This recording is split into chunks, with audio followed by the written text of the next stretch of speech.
உங்கள் ஆர்டரும் வேணாம், ஒன்றும் வேணாம், ரீஃபண்ட் பண்ணுங்கள் அப்படின்னு கிளைண்ட் சொல்லியிருந்தா கூட பரவாயில்ல.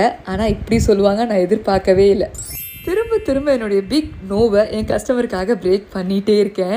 சண்டே அண்ட் பப்ளிக் ஹாலிடேஸில் ஒர்க் பண்ணவே மாட்டேன்னு மைண்ட் ஃபிக்ஸ் பண்ணி வச்சுருவேன். அண்ட் லாஸ்ட் மினிட் ஆர்டர்ஸ் எடுக்கவே மாட்டேன். ஆனால் இந்த ஒரே ஒரு ஆர்டரால் என்னுடைய ஃபுல் டே இண்டிபெண்டன்ஸ் டேக்கு நான் ஒர்க் பண்ணுற மாதிரி ஆயிடுச்சு. கிளைண்ட் 12th ஆகஸ்டே என்கொயர் பண்ணியிருந்தாங்க டெலிவரி அண்ட் ப்ராடக்ட் ரிகார்டிங். டன்சோவில் சென்ட் பண்ண சொல்லி கேட்டிருந்தாங்க. என் டீம்லேயும் சீக்கிரமாக ஆர்டர் ப்ளேஸ் பண்ணிவிட்டு ஆர்டர் நம்பர் ஷேர் பண்ணுங்கள் மேம், நாங்கள் டன்சோ போடுறதுக்கு ஒரு 5 to 6 hours முன்னாடி உங்கள்கிட்ட இன்ஃபார்ம் பண்ணிடுறோன்னு சொல்லிட்டாங்க. ஆனால் client 14th August mid night order place பண்ணிவிட்டு 15th கால் பண்ணிகிட்டே இருந்திருக்காங்க. பட் இண்டிபெண்டன்ஸ் டேக்காக நம்மளுடைய ஆஃபீஸ் லீவ்.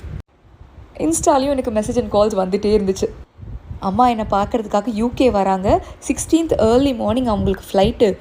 ரீசெண்டாக ரீல்ஸில் பார்த்து உங்களோட டிசைன்ஸ்லாம் ரொம்ப பிடிச்சி போயிடுச்சு, எல்லாமே செம்ம யூனிக்காக இருக்குது, இங்கே கிடைக்கவே கிடைக்காது.